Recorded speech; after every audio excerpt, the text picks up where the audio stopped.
What's up, guys? Welcome to your 178th Android tutorial for the new Boston. What we're going to do in this tutorial, we're basically going to draw our triangle to the screen. Well, we're actually going to look at our triangle because it's already drawn there. We just have to find it. And in the last tutorial, again, all we did is we just set up our viewport. We set up like, where we want it to be visible and all that good stuff. And now we're actually going to basically tell our camera to look at a specific point. And we also want to set it to model mode.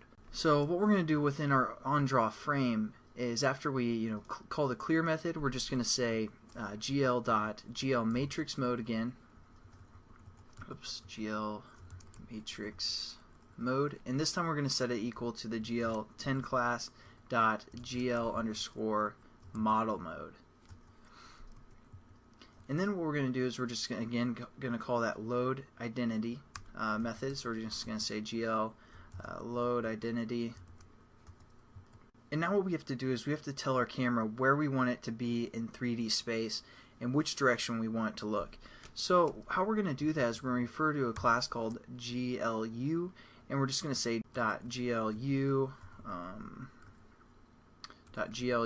look at, and the first parameter just takes in which GL object we're looking at, GL10 object. Again, that's what's being passed into our class. And then we have to set where we want the camera, where the eye level is going to be. So what we're going to do is we're going to say we want it to be on the x-axis, so we're just going to set that equal to be 0, the y-axis 0. The z-axis, we're going to pull the camera back into basically us, not into the screen but away from the screen. So we're going to say like -5 or something like that.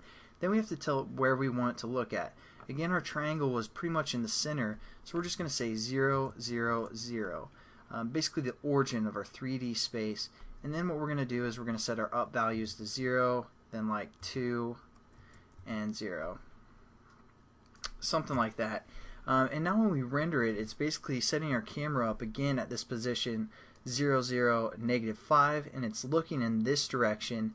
And that's how we kind of set it up, and then we're going to draw our triangle. So let's make sure it works real quickly. So as you can see, it kind of looks a little bit off, but that's fine for now. And I kind of wanted to just show you guys that example because we set up our frustum a little bit differently than we should. Right here we've kind of skewed our bottom and our top a little bit. So just to change that, we're going to change this to 1. So we have a -1 bottom and a +1 top. And now let's render it and see how that looks. So again, OpenGL, you can kind of render stuff pretty much however you'd like. You can set up the camera, you can set up the perspective that it's at, all that good stuff. And it's pretty pretty impressive. And there we go, we have a better rendered triangle where it's not kind of skewed and it's not up higher, it's kind of more balanced in the center. So there we go, it looks a little bit better. So I'd recommend you guys just playing around with some of the values that we set up and see if you can get looking the way that you want. Again, we can move our let's say we want to move our z value back to -10. That'll kind of look like it's scaled down, or we're further away. And just quickly, I want to show you one more render for this tutorial, and then we'll either get into texturing this triangle or we'll get into 3D programming with a square of some sort. And as you can see, again, we're zoomed further back out. Before we were at -5 and now we're at -10.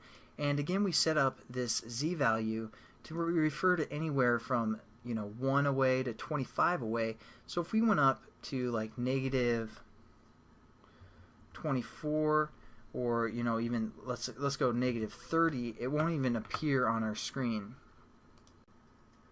And as you can see, when we're at -30, it's not even appearing on our screen because that's of the frustum that we set up. We only had it within 25 away. So if we did something more like -23, it's going to be really small, but at least we can still see it.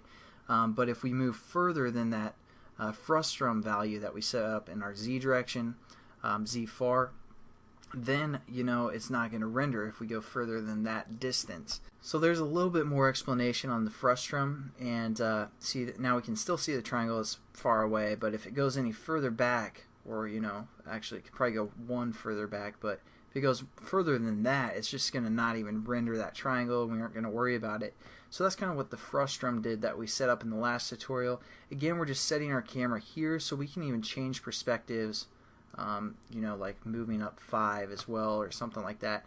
Again, I just play around with the values, get comfortable with these commands and these methods that we set up, and try and render it the way that you'd like. But we'll get into some more methods, what we can do, how we can like rotate around this object and all that good stuff.